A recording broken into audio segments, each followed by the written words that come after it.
Bonjour et bienvenue à cette capsule percussive de Baratanga. Cette semaine, le shaker.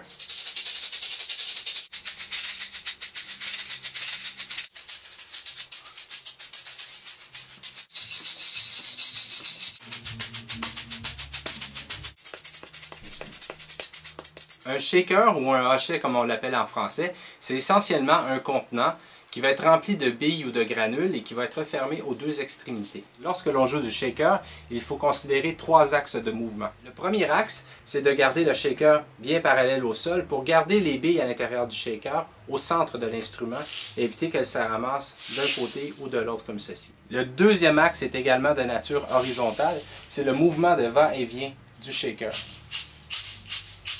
Le troisième axe est l'axe vertical.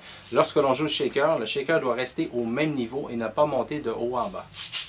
Un truc que j'utilise lorsque j'enseigne le shaker, c'est de prendre un cercle, de placer le shaker au centre du cercle et de pratiquer le mouvement en respectant les trois axes. Si vous désirez faire des accents, commencez par pratiquer au centre et projetez votre shaker en dehors du cercle pour faire les accents. Vous pouvez également utiliser votre autre main pour vous aider à faire des accents, comme ceci.